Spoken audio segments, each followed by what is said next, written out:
Bienvenue dans Chasseurs de sciences, un podcast produit par Futura. Je suis Julie, votre guide temporel. Mettez vos moufles et prenez votre écharpe.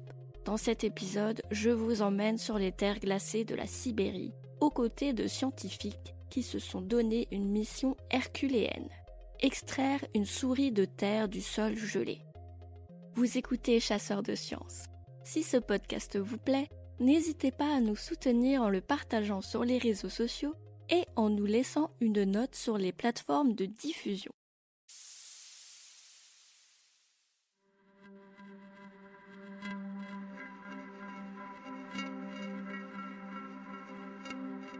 En Sibérie, il existe un animal mythique.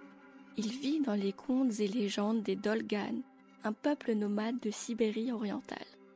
Les souris de terre, qui, comme leur nom l'indique, vivent sous la terre, creusent de longues galeries comme les taupes. Personne ne se doute de leur existence, mais à l'approche de leur mort, elles cherchent à regagner la surface pour respirer plus facilement. Elles creusent alors la terre de leur défense pour s'extraire de leurs tunnels souterrains. Malheureusement, le froid et le manque d'oxygène ont raison d'elles avant qu'elles n'atteignent la surface. C'est alors que les souris de terre révèlent leur existence aux hommes, prisonnières à jamais du sol gelé qui leur servait autrefois de foyer. La Sibérie, des défenses. Cette légende vous a peut-être fait penser à un autre animal qui n'a pas grand-chose à voir avec les souris ou les taupes. Et pour cause, l'animal mythique des Dolganes n'est autre que le mammouth. Leur territoire est en effet situé sur le plus grand cimetière de mammouths connu des scientifiques. 1997. C'est le printemps en Sibérie, mais dans ce monde de glace et de neige, pas d'arbres en fleurs ni d'oiseaux qui chantent. Le sol reste perpétuellement figé dans le gel.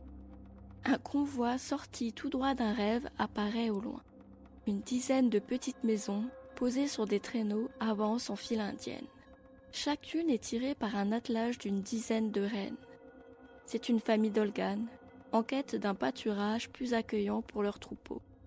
Ils transportent leurs petites cahutes, appelées balloks, avec eux à chaque voyage.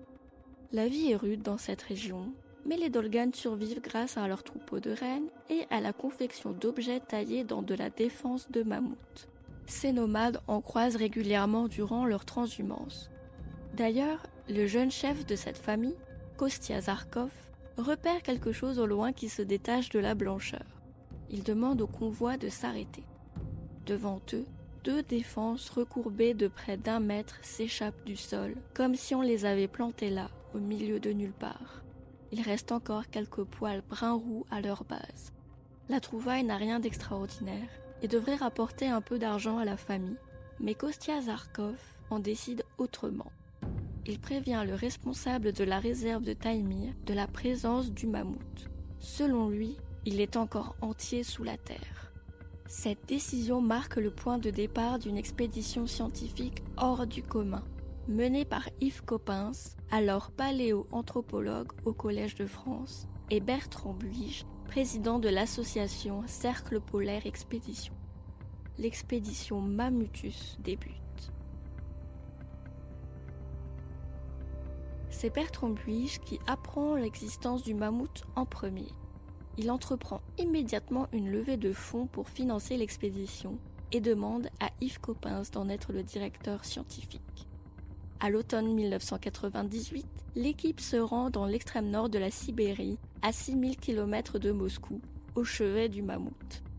Des sondages radio permettent de déterminer la position de l'animal dans son cercueil de boue et de terre. Visiblement, il est mort debout. Yves Coppens propose alors une idée surprenante. Plutôt que de sortir le mammouth lui-même, il suggère de découper un bloc de terre tout autour pour le conserver dans le sol qui le tient prisonnier. En effet, ce mammouth, baptisé Yarkov en hommage au Dolgane qu'il a découvert, n'est pas le premier mammouth découvert par les scientifiques. Les ossements de ces pachydermes préhistoriques sont connus depuis le XVIIIe siècle, mais les extraire du permafrost, avec des méthodes parfois brutales et les alternances de gel et de dégel, endommagent énormément les restes. Plutôt que d'envoyer des morceaux de ces animaux, séchés ou décomposés, aux laboratoires étrangers, nous avons eu l'idée de le conserver sur place, en bon état, et de faire venir les chercheurs jusqu'à Khatanga, précise Yves Coppens plus tard dans une interview. On balise la zone pour savoir où découper sans risquer d'abîmer le mammouth. Un an plus tard, en 1999, les scientifiques de l'expédition, venus des 4 coins du monde, installent leur camp de base dans la toundra sibérienne. Ils le savent, la mission s'annonce dantesque, et la météo joue contre eux. Une tempête se lève et rien n'arrête le vent qui hurle sans discontinuer. La température devient glaciale, à la limite de la résistance du corps humain, moins 40 degrés Celsius. Plus de 5 semaines d'efforts acharnés sont nécessaires à manier le marteau-piqueur au milieu du froid sibérien pour extraire du sol un bloc de 3 mètres sur 2. Yarkov est en son centre, avec ses défenses à l'air. Mais le plus dur reste à venir. Soulever le corps du mammouth en hélicoptère jusqu'à Khatanga, la capitale de la province, à 250 km de là. Pour cette mission, un hélicoptère Mi-26, l'un des plus puissants jamais conçus par l'homme, arrive sur place. Il peut transporter au maximum 20 tonnes de charge utile. Avec ses 23 tonnes, Yarkov va le pousser dans ses retranchements. Les premières minutes sont tendues. L'hélicoptère peine à décoller et sa précieuse cargaison tangue dangereusement dans les airs. Au sol, tous ceux qui ont œuvré à découper le bloc le regardent partir avec l'angoisse collée au cœur.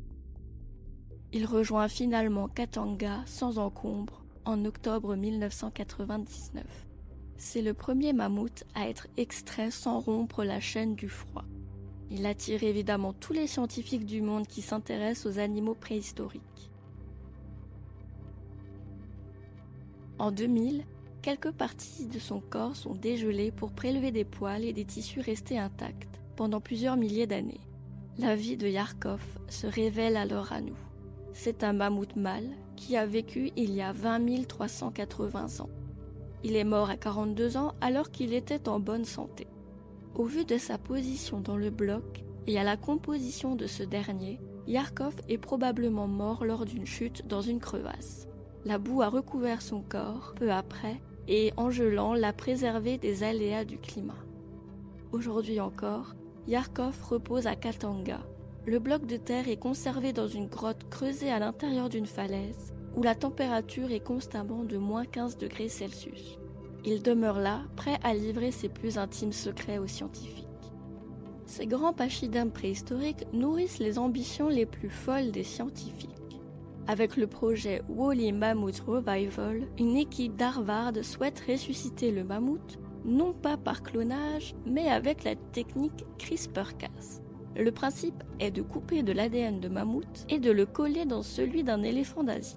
Le projet aurait dû aboutir en 2019, mais depuis, aucun mammouth n'a été aperçu sur le campus de l'université américaine.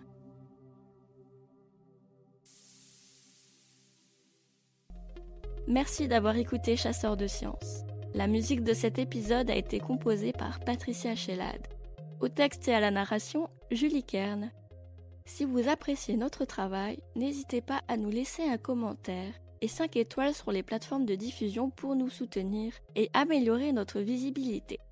Vous pouvez aussi vous abonner sur Spotify, Deezer et Apple Podcast pour ne plus manquer un seul épisode. Quant à moi, je vous retrouverai bientôt pour une future expédition temporelle dans Chasseurs de Sciences. À bientôt!